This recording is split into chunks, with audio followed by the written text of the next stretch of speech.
ಸಿಂಧಿ ಕುಡ್ತೀರಿ ಮೆಣಸಾಲಾಯಿ ಕುಡ್ತೀನಿ ಸಿಂಧಿ ಸರಿಯ ಎರಡು ಬಿಟ್ಟು ಪ್ರಾಣಿ ಕುಡ್ತೀನಿ ಸಿಂಧಿ ಸರಿಯ ಎರಡು ಬಿಟ್ಟು ಪ್ರಾಣಿ ಕುಡ್ತೀನಿ ಸಾಲೈ ಕುಡುದಾವ ಸಂಧಿ ಸಂಧಿ ತೆರೆದಾವ ಸಾಲೈ ಕಾವ ಸಾಲು ಮಾಡಿ ತುಳಿದಾವ ಪ್ರಾಣಿ ಕುಡುದವ ಪ್ರಾಣಿ ಕುಡುದವ ಮನಪಾದ ಸರಿ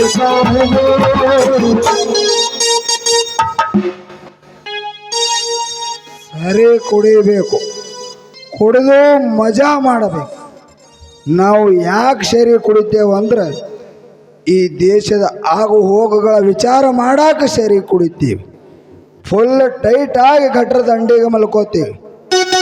ಅಲ್ಲ ಇಲ್ಲಿ ಯಾರೋ ಹೊಂಟಾರಲ್ಲ ಇವರು.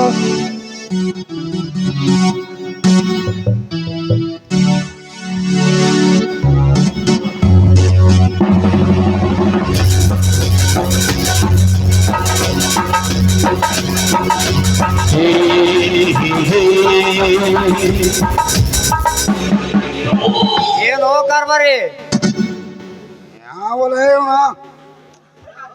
ಮೊದಲೇ ನನ್ನ ಬೇಡಿ ಹತ್ತಾವಲ್ಲ ಕಣ್ಣು ತೆರೆದು ನೋಡಲೇ ಸ್ವಲ್ಪ. ಕಣ್ಣು ತೆಗೆದು ನೋಡ್ಲಕ್ಕೆ ನಮ್ಮ ಕಣ್ಣಾಗನ ಎಮ್ಮೆ ಕೂತಿ ಸಗಣಿ ಇಕ್ಕ್ಯಾವೇನ ಮಗನ. ನಾನು ಯಾರಂತ ತಿಳಿದಲೇ ಕಾರ್ಬಾರಿ? ನೀ ಯಾರಾದ್ರೆ ಏನಾಯ್ತು ಹೇ ಮಗನ? ಕಾರ್ಬಾರಿ ನನಗೆ ಆವಾಜ ನಾ ಯಾರಂತ ಗೊತ್ತಾನ ಮಗನ?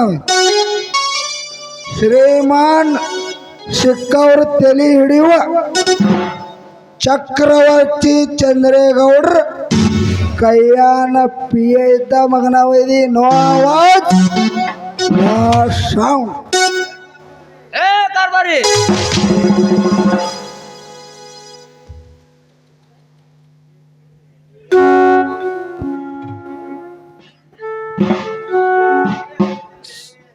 ಸಾಯಿ ಹೊಡೆದಿರ್ಲೇ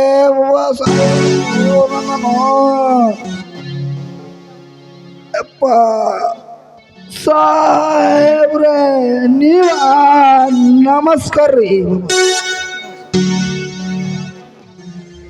ಬೆಂಕಿ ಹಾಕೋ ನಿನ್ನ ನಮಸ್ಕಾರಕ್ಕೆ. ಏನಾದರೂ ಪ್ಲಾನ್ ಮಾಡಿ ಆ ಸಿದ್ದರಾಮಗ ಬಲಿ ಮಾಡಂದ್ರೆ ನಮ್ಮ ಬುಡಕೆ ಬೆಂಕಿ ಇಡ್ತಾನೆ. ನೀವು ತಣ್ಣಗೆ ಒಳಕೊಂಡ್ರಿ ನಾ ಎಲ್ಲ ಪ್ಲ್ಯಾನ್ ಮಾಡೇನ್ರಿ ನಿಮಗೆ ಉಸಾಕ. ಕಾರ್ಬಾರಿ ಅಲ್ಲ ಅಲ್ಲ ಅಲ್ಲ ಅಲ್ಲ ತಪ್ಪಾಯ್ತ್ರಿ ನಿಮಗಿಲ್ರಿ. ಆ ಸಿದ್ದರಾಮ ನಮಗೆ ಸಾಕ್ರಿ. ಹೋಗಮ್ರಿ ನಡ್ರಿ ಸಾಬ್ರ ನಡ್ರಿ.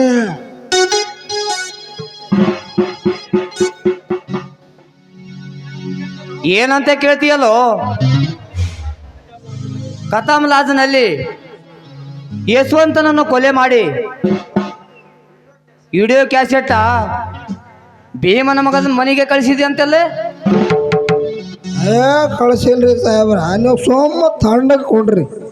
ಅದೆಲ್ಲ ಮಾಡೀನ್ರಿ. ನಿಮಗೆ ತೋಣೇನು ಮಾಡೋದ್ರಿ ಅದ್ರ ಬದ್ದಲ್ದಾಗ? ಖತಮ್ ಲಾಜಿನಾಗ ಸಿದ್ದರಾಮನ ಭೀ ಖತಮ್ ಮಾಡವ ಇದ್ದೇನ್ರಿ. ನಡ್ರಿ ಮೊದಲು ಒಳಗ ತಣ್ಣಗ ಕೊತ್ತಿ ಮಾಲ್ ಹೊಡ್ಯಾಮ್ರಿ ಇಬ್ಬರು ಕಲ್ತಿ. ಕಾರ್ಬಾರಿ ನಿನ್ನ ಮಾತು ನನಗೆ ಒಂದು ಅರ್ಥ ಆಗ್ತಾ ಇಲ್ಲ. ಎಲ್ಲ ಅರ್ಥ ಆಗ್ತದ್ರಿ ಮುಂದೆ ಹೋದಂಗ. ನಡ್ರಿ. ಎಷ್ಟೇ ಕಷ್ಟ ಆದರೂ ಸರಿ ಈ ಕಾರ್ಯ ನೀವು ಮಾಡಲೇಬೇಕು. ಮಾಡಿ ನಡ್ರಿ. ಆ ಬಲಿ ಹಾಕಿನಿ, ಆ ಬಲಿಯಾಗ ಬೇಕಿರಿ ನೀವು. ಹೌದು ಕರಿಯ, ಆನೆಗೆ ಅಂಕುಶವೇ ಮದ್ದು. ಆನೆಗೆ ಅಂಕುಶವೇ ಮದ್ದು. ಕುದುರೆಗೆ ಲಗಾಮ ಹಾಕುವವರೆಗೂ, ಕೋಣಕ್ಕೆ ಮುಗುದನ ಹಾಕುವವರೆಗೂ ಆ ಭೀಮ ಎಂಬ ಕೋಣ ನಮಗ ಬಗ್ಗಲಾರದು. ಅದು ನಮಗ ಬಗ್ಗಬೇಕಾದರೆ ಮೊದಲು ತಂದು ಆತನ ನಮ್ಮ ಮನೆಯಲ್ಲಿ ಕಟ್ಟಿ ಹಾಕು. ಅಂದಾಗ ಮುಗಿತದ್ರಿ ಸಿದ್ದರಾಮನ ಕತೆ ರೀ. ಏನಂದಿ? ಏನಲ್ರಿ ಸಿದ್ದರಾಮನ್ ಅಂದ್ರಿ ನಿಮ್ಮದೇನಲ್ರಿ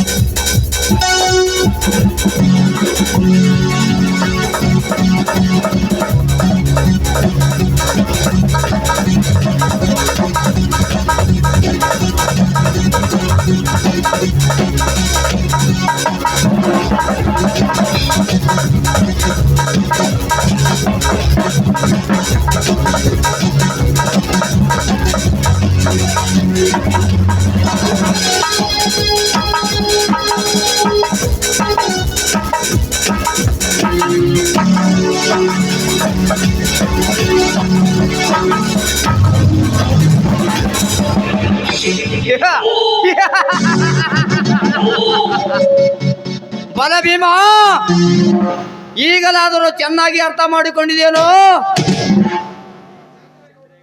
ಈ ಚಂದ್ರೇಗೌಡನ ಸಾಹಸವನ್ನು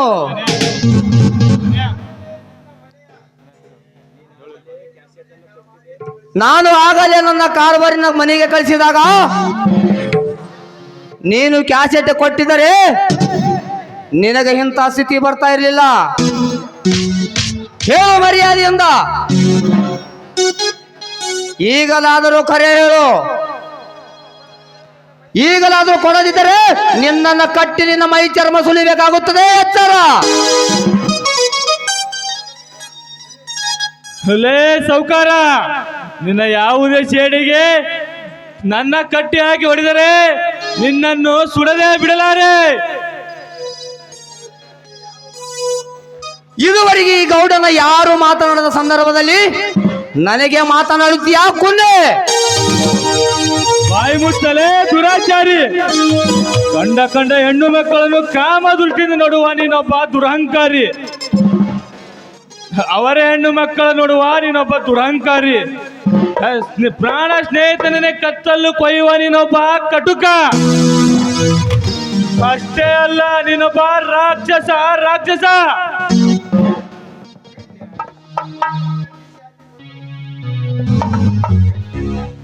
ಕೈ ಕಟ್ಟಿ ಹಾಕಿಕೊಂಡು ಗುಟುಕು ನೀರಿಗೆ ಸಹ ಗತಿ ಇಲ್ಲದೆ ನರಳಿ ಸಾಯುವ ನೀನು ನನಗೆ ಎತ್ತರ ಹೇಳುವ? ಹೇಳಿ. ಲೇ ಗೌಡ, ಎಚ್ಚರಿಕೆ ಬಗ್ಗುವನಿಲ್ಲ ಈ ಭೀಮ. ನೀ ಮಾಡುವ ಅತ್ಯಾಚಾರಕ್ಕೆ ರೈತರೆಲ್ಲರೂ ರೊಚ್ಚಿಗೆ ಹಬ್ಬಿಸಿ ನಿನ್ನ ಜ್ವಾಲೆಯನ್ನು ಉಡಿಸಿ ಮಾಡಿ ಬಿಡುತ್ತೇನಲ್ಲ ಮಗನೇ. ಭೀಮ್ಯಾ,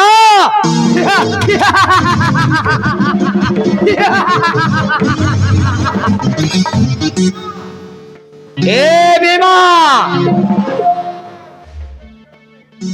ಆ ನಿನ್ನ ಬಿಚ್ಚುಗತ್ತಗಳಲ್ಲಿ ಹಿಡಿದು ಬರುವಾಗ ಊರಿಗೂರೇ ದಗ ಉರಿ ಹಚ್ಚಿ ಬಿಡುತ್ತೇನೆ ಮಗನೇ. ಬೆಂಕಿ ಹಚ್ಚುತ್ತೇನೆಂದು ಬಂದವು ನಿನ್ನ ಕುತ್ತಿಗೆ ಸೀಳಲು ಪುಟಿದು ಬರುತ್ತಾನೆ ಈ ಬಲಭೀಮ.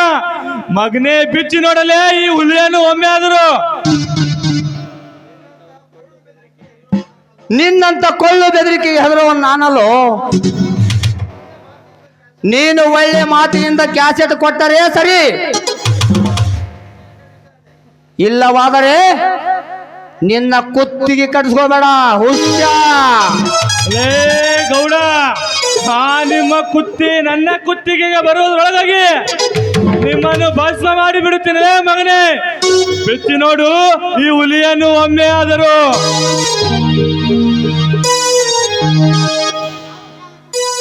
ಅದು ಯಾವ ಕಾಲಕ್ಕೂ ಸಾಧ್ಯವಿಲ್ಲ. ನೀನು ರೂವಾರಿ ಆಗಿ ನೀನು ಇಲ್ಲಿಂದ ಮೆರೆದು ನೀನು ಏನಂತ ತಿಳಿದುಕೋ. ನನ್ನ ಸರ್ವಾಸ್ತ್ರಿ ಹೋದರು ಅಂಜದ ಈ ಜೀವ ನಿನ್ನ ಗೊಳ್ಳು ಬೆದರಿಕೆ ಎದುರುನೆಲ್ಲ ಈ ಭೀಮ. ಮುಂಬರುವ ಚುನಾವಣೆಯಲ್ಲಿ ನಮ್ಮ ಅಣ್ಣ ತಮ್ಮರಲ್ಲಿ ಒಬ್ಬರು ಗೆದ್ದು ನಿನ್ನ ಕುರ್ಚಿಯಿಂದ ಕೆಳಗೂ ಬೀಳಿಸಿ ಈ ನಮ್ಮ ರೈತರಿಗೆ ನ್ಯಾಯ ಕೊಡಿಸಲಿಲ್ಲ ಅಂದ್ರೆ ನಾವು ಜಾರಣೆಯ ಮಕ್ಕಳೇ ಅಲ್ಲ. ಕೇಳ್ಕೊಲೇ ಮಗನೇ.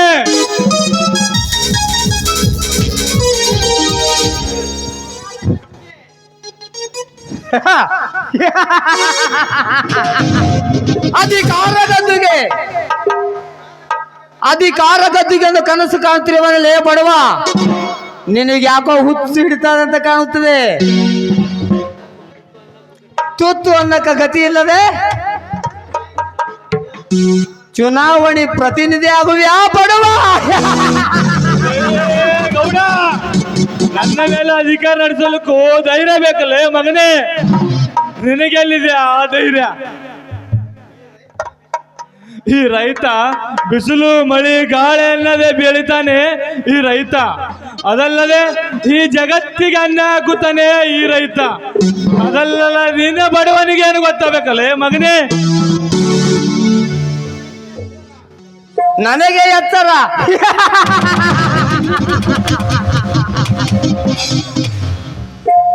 ಕರಿಯ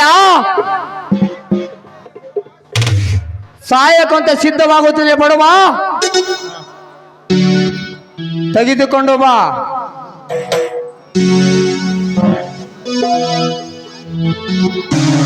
ಹಾಗೆ ಬಾಯಿ ಮುಚ್ಚಿ ಬಗುತ್ತಿಲ್ಲ ನನ್ನ ಮಗನೇ. ಈ ನಿನ್ನ ದೇಹ ಗರ್ತಿ ಗಂಗಮ್ಮಂದಿ ಆದರೆ ನನ್ನ ದೇಹದಿಂದ ನೋಡಲೇ ಮಗನೇ. ಬಾ ಮುಂದಕ್ಕೆ ಗಂಡಸಾಗಿ. ಇದಕ್ಕೆ ಯಾವ ಆಲೋಚನೆ ಮಾಡಬೇಡಿ, ತೆಗೆದುಕೊಳ್ಳಿ ಬಂದೂಕನ್ನು. ಇವನ ಕತೆ ಇಲ್ಲೇ ಮುಗಿಸಿಬಿಡಿ, ಅಂದಾಗ ತೀರುತ್ತೈತಿ ನಮ್ಮ ಸೇಡು. ತೆಗೆದುಕೊಳ್ಳಿ ಗೌಡ್ರೆ. ಬೇಡ ಕರಿಯ ಬೇಡ, ಇವನನ್ನು ಒಂದೇ ಗುಂಡಿನಲ್ಲೇ ಕೊಲ್ಲದರೆ ನಮ್ಮ ಸೇಡು ಎಂದಿಗೂ ತೀರುವುದಿಲ್ಲ. ಈ ನನ್ನ ಮಗ ನರಳಿ ನರಳಿ ಸಾಯಬೇಕು. ತೆಗೆದುಕೊಂಡು ಬಾ ನಮ್ಮ ಮನೆಯಲ್ಲಿ ಕಾಯ್ದ ಕಬ್ಬಿಣದ ಸಳಕಿಯನ್ನು. ಆಯ್ತು ಗೌಡ್ರೆ.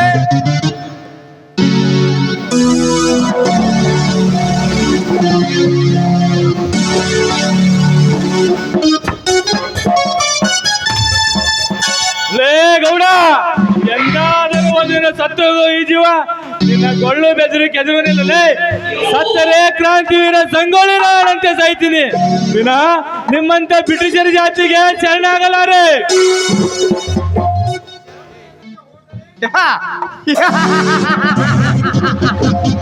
ಶರಣು ಎಂದರೆ ಹೋದರೆ ನಿನ್ನ ಮರಳು ಖಂಡಿತ ಮಗನೇ.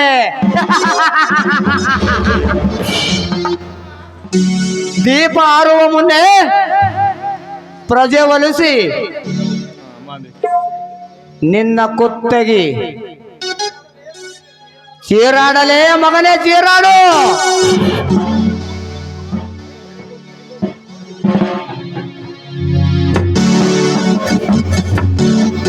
ಅಮ್ಮ ಅಮ್ಮ,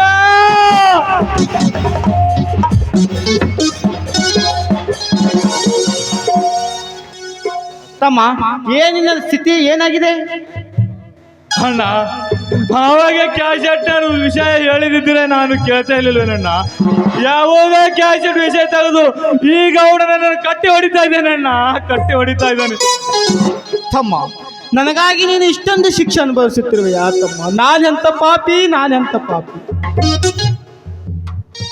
ಆ ಸತು ಶಿವಳೆಂದು ಬಿಟ್ಟು ನಿನ್ನನ್ನು ಸೇರಲು ಬಂದಿರೋ ತಮ್ಮ, ನಿನ್ನನ್ನು ಸೇರಲು ಬಂದಿರೋ. ಅಣ್ಣ, ನಿಜವೇನಣ್ಣ? ಇದೆಲ್ಲ ನಿಜವೇನಣ್ಣ? ಹೇಳಣ್ಣ, ಹೇಳು. ಹೌದಪ್ಪ, ನಿನ್ನನ್ನೇಕೆ ಈ ರೀತಿ ಕಟ್ಟಿ ಹಾಕಿದ್ದಾರೆ? ಏನಾಗಿದೆ ತಮ್ಮ? ಯಾಕೆ ಕಟ್ಟಿ ಹಾಕಿದ್ದಾರೆ? ಒಂದು ಕ್ಯಾಸೆಟಿನ ವಿಷಯಕ್ಕಾಗಿ ಈಗ ಅವನ ನನ್ನನ್ನು ಕಟ್ಟಿ ಈ ರೀತಿ ಹೊಡಿತಾ ಇದ್ದಾನಣ್ಣ, ಕಟ್ಟಿ ಈ ರೀತಿ ಹೊಡಿತಾ ಇದ್ದಾನೆ. ಚಿಕ್ಕಪ್ಪ, ಚಿಕ್ಕಪ್ಪ, ಕಲಿಯುಗದ ಬಲ ಭೀಮನಾಗಿ ಮೆರೆಯುವ ನಿನ್ನ ಕಣ್ಣಲ್ಲಿ ನೀರು. ಛೇ, ಹಿಂದೆ ಮುಂದೆ ಹೇಳುತ್ತೇನೋ ವಿಷಯ ಈಗಲೇ ಹೇಳ್ತೀನಿ ಕೇಳು. ನನ್ನ ತಾಯಿ ಸೀತಾಳನ್ನು ಕೊಂದವರು ಬೇರೆ ಯಾರು ಅಲ್ಲ, ನಿನ್ನನ್ನು ಕಟ್ಟಿದ ಇದೇ ಚಂದ್ರೇಗೌಡ. ಲೇ ಚಂದ್ರೇಗೌಡ, ನೀನು ಬೆಚ್ಚಿಟ್ಟ ಕ್ಯಾಸೆಟ್ ಹಿಂದೆ ತೆಗೆದು ನೋಡು, ಅದರಲ್ಲಿ ಯಶವಂತನ ಕೊಲೆ ಆಗಿದೆ. ಆ ಕೊಲೆಗಾರ ಬೇರೆ ಯಾರು ಅಲ್ಲ, ಆ ನೀತಿಗೆಟ್ಟ ನರೇಂದ್ರನೇ. ಲೇ ನರೇಂದ್ರ, ನಿನ್ನ ಸೇಡಿಗೆ ನಾನು ಬಲವಾಗಿ ನನ್ನ ಸರಪಳಿ ಬಿಚ್ಚಲ ಮಕ್ಕಳ ನೋಡುತ್ತೇನೆ ನಿಮ್ಮನ್ನು. ನಿನ್ನ ಸಿಬಿ ಅಧಿಕಾರವನ್ನು ನೀ ಹೇಗೆ ಬಚ್ಚಿಟ್ಟು ತಿರುಗುವೆಯೋ ಹಾಗೆ ನಿನ್ನೊಂದಿಗೆ ಗುಪ್ತವಾಗಿ ಸಹಕರಿಸುವ ಇನ್ಸ್ಪೆಕ್ಟರ್ ರಂಗ ಹೇಳಿದ್ದಾನೆ ಚಿಕ್ಕಪ್ಪ. ಕುಮಾರ, ಇದಕ್ಕೆ ಮುಂದೇನು ಮಾಡ್ಬೇಕೀಗ? ಇನ್ನು ತಡಬೇಡ ಚಿಕ್ಕಪ್ಪ. ಈ ನಮ್ಮ ಸೇಡು ತೀರಬೇಕಾದರೆ, ಈ ನಮ್ಮ ರೈತರೆಲ್ಲ ಉದ್ಧಾರವಾಗಬೇಕಾದರೆ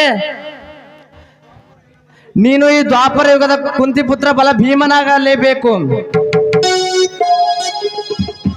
ಅನ್ಯಾಯದಿಂದ ಈ ಗೌಡ ಕಟ್ಟಿದ ಸರಪಳಿ ಕೇವಲ ನಿನ್ನ ಹರಕು ಚಪ್ಪಲಿಗೆ ಸಮಾನ.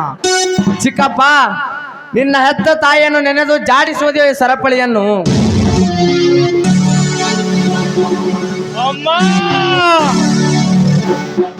ರೇ ಗೌಡ, ಇಲ್ಲಿವರೆಗೂ ನನ್ನ ಕೊಟ್ಟಿ ಹೊಡೆದು ನೋಡಿದ್ರೆ ನಿನ್ನನ್ನು ಸುಮ್ಮನೆ ಬಿಡಲಾರೆ ಗೌಡ, ಸುಮ್ಮನೆ ಬಿಡಲಾರೆ.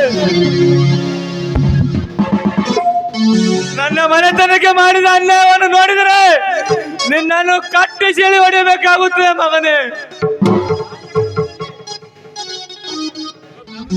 ನೀನು ಯಾವ ತಾಯಿ ಗರ್ಭದಲ್ಲಿ ಅಡಗಿ ಕುಂತರೂ ಸರಿ, ನಿನ್ನನ್ನು ಬೀದಿ ನಾಯಿ ಅಪ್ಲೆ ಬೀದಿ ಹೊಡೆದು ನಿನ್ನ ರುಂಡವನ್ನು ಕಡೆದು ನಮ್ಮ ರೈತರ ಆತ್ಮಕ್ಕೆ ಶಾಂತಿ ಸಿಗುವಾಗ ಮಾಡದಿದ್ದರೆ ನಾವಿಬ್ಬರು ಅಣ್ಣ ತಮ್ಮರೇ ಅಲ್ಲ.